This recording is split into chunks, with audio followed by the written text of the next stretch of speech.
exquise de ton sein. Est-ce Hamlet qui lui a écrit cela? Un instant, madame, je ne vous cacherai rien. Doute que les étoiles soient du feu, doute que le soleil se meuve, doute de la vérité même, ne doute pas que je t'aime. Oh, chère Ophélie, je suis maladroit dans l'art des rimes, je ne sais pas scander mes soupirs, mais que je t'aime par-dessus tout. Ô toi qui vaut plus que tout, n'en doute pas. Au revoir, à jamais à toi, madame très chère, tant que marche cette machine. Hamlet. Mais quel accueil a-t-elle fait à son amour? Que pensez-vous de moi? Vous êtes loyal et honorable. Je voudrais l'être. Eh bien, quand j'ai compris que cet ardent amour prenait son essor, qu'auriez-vous dit? Et qu'aurait dit sa gracieuse majesté si j'avais servi de pupitre ou de porte-plume? Ou contraint mon cœur au silence? Ou regardé dans la absence cet amour? Oui, qu'auriez-vous pu dire? Mais non! J'ai fait mon travail, sans hésiter. Et à la jeune personne, voici comment j'ai parlé. Monseigneur Hamlet est un prince. Hors de ta sphère! C'est impossible, impossible! Et je lui ai prescrit qu'elle se ferme à ses requêtes, qu'elle n'accepte aucun message, aucun gage. Quand j'eus parlé, elle a fait fructifier mes bons conseils. Et lui, mais j'abrégerai, tomba, étant poussé dans la nostalgie, puis dans l'inappétence, puis l'insomnie, puis la faiblesse du corps, puis celle de l'esprit, et toujours déclinant dans cette folie, qui, pour notre chagrin, l'écart. Pensez-vous que ce soit cela? C'est possible et même probable. Si on est autrement séparé ceci de cela, il me suffit d'un indice et je vais droit à la vérité. Serait-elle en vérité cachée au centre de la terre? Mais comment vous en assurer? Vous savez qu'il marche parfois pendant des heures ici dans le vestibule. Et c'est sa coutume, en effet. Dans un de ces moments-là, je lâche sur lui ma fille, et vous et moi, cachés, nous observons la rencontre. S'il n'aime pas, si ce n'est pas là-dessus qu'a trébuché sa raison, je renonce à servir l'État pour mener une ferme et des charretiers. Essayons cela. Mais voyez-le qui vient en lisant tristement. Le pauvre. Éloignez-vous, je vous prie, éloignez-vous, et sur le champ, je vais l'accoster. Excusez-moi.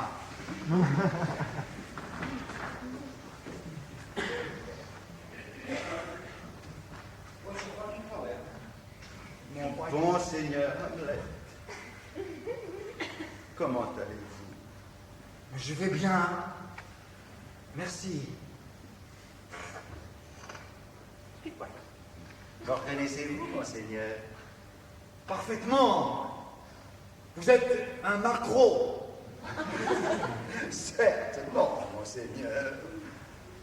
Alors, je voudrais que vous fussiez aussi honnête. Honnête, monseigneur? Oui, monsieur, un honnête homme. Au train droit le monde, on en trouve 1 sur 10 000.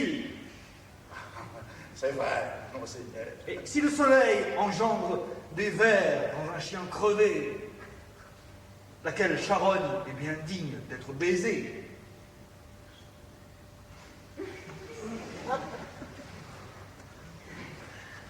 Vous avez une fille.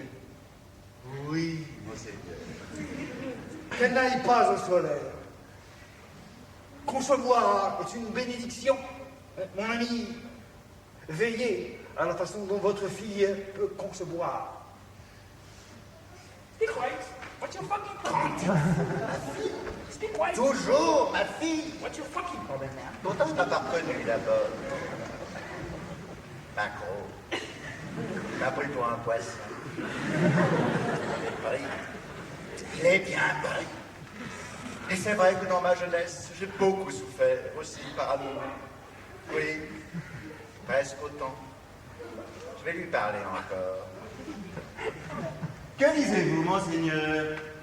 Ah, des mots, des mots, des mots. Et rien qui les unisse, monseigneur? De qui parlez-vous?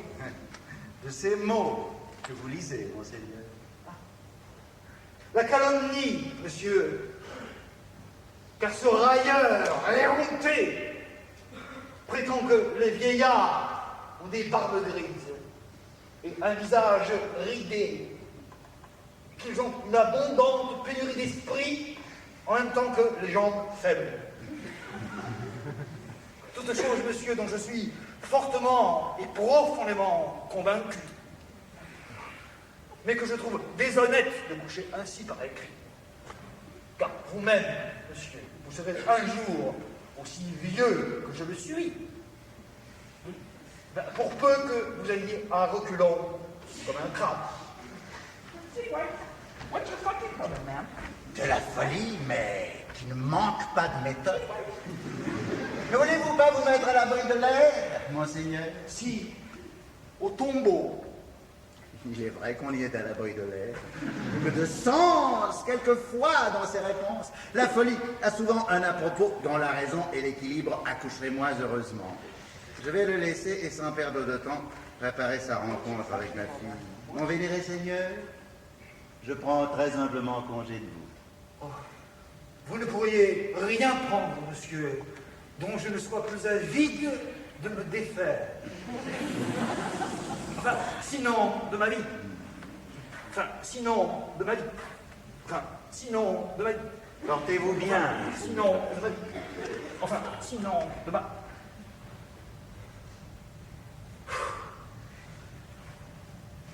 Détestable vieux imbécile. Monseigneur, vénéré! Monseigneur bien-aimé!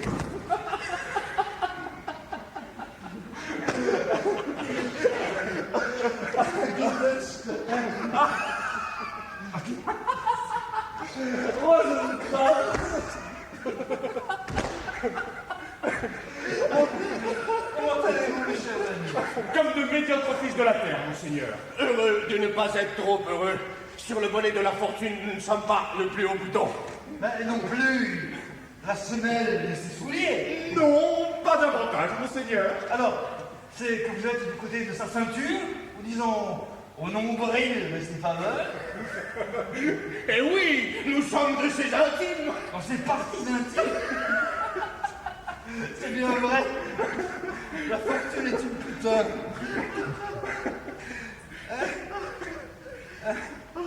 Quelle nouvelle? Rien, monseigneur. Sauf que le monde est devenu honnête. Il faut donc que le jour du jugement soit proche.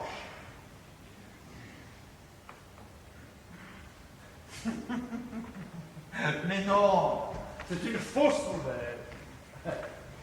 Mais laissez-moi vous poser une question plus directe. Qu'avez-vous fait à la fortune, mes bons amis, pour qu'elle nous envoie ici, en prison? En prison? Monseigneur.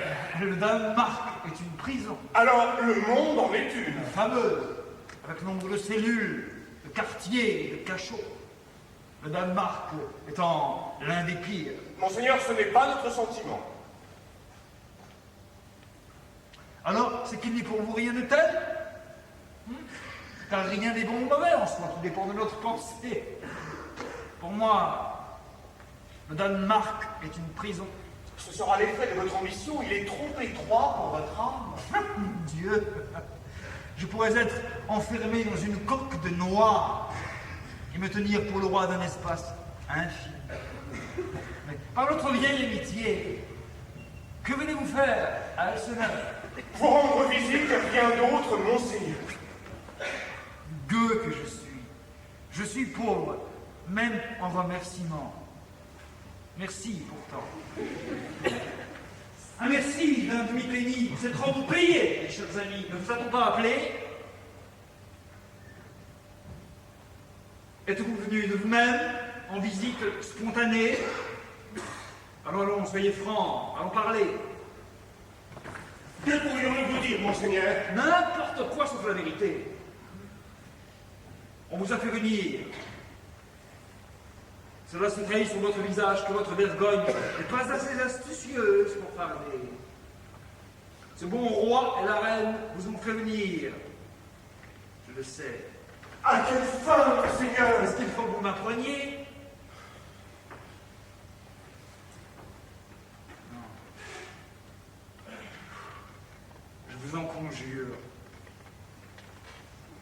notre vieille amitié et l'accord de nos âges et notre affection qui ne s'est jamais démentie. Dites-moi honnêtement et sans détour s'il ne vous a fait venir.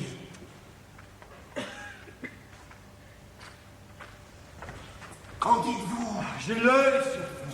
Si vous m'aimez, ne me cachez rien. On nous a fait venir, monseigneur. Je vais vous dire pourquoi. Ah. Ainsi, je préviendrai votre aveu. Et le secret que vous devez au roi et à la reine ne perdra pas non plus. J'ai, depuis peu, pourquoi, je n'en sais rien, perdu toute ma gaieté, abandonné mes habituels exercices. Et de fait, mon humeur est si désolée que cet admirable édifice, la terre, me semble un promontoire stérile. Et ce dais de l'air, si merveilleux, n'est-ce pas, cette voûte superbe du firmament, ce toit auguste décoré de flammes d'or. Ouais. Tout cela n'est plus pour moi qu'un affreux amas de vapeur pestilentielle. Quel chef-d'œuvre que l'homme,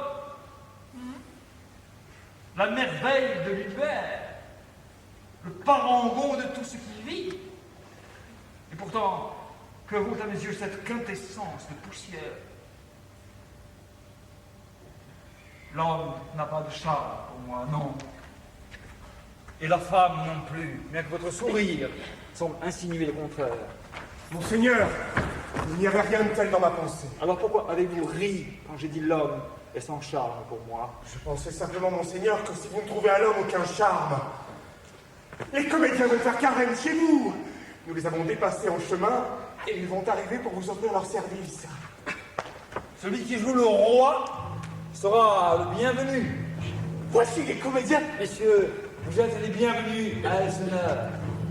De mer se trompe fort. Comment cela, monseigneur? Je ne suis fou que par vent de nord-nord-ouest. Quand le vent est au sud, je sais distinguer la poule de l'épervier. Monseigneur! Seigneur! J'ai une nouvelle à vous apprendre. J'ai une nouvelle à vous apprendre. Les acteurs viennent d'arriver, monseigneur. Les meilleurs acteurs qui soient au monde. Tragédie, comédie, drame historique, pastoral, pastoral comique, pastoral historique, tragédie historique, pastoral tragico-comique et historique, décor fixe ou poème sans décor. Ces necks ne sauraient être trop graves pour eux, ni plot trop léger. Pour la rigueur de l'un et la liberté de l'autre, ils sont les seuls.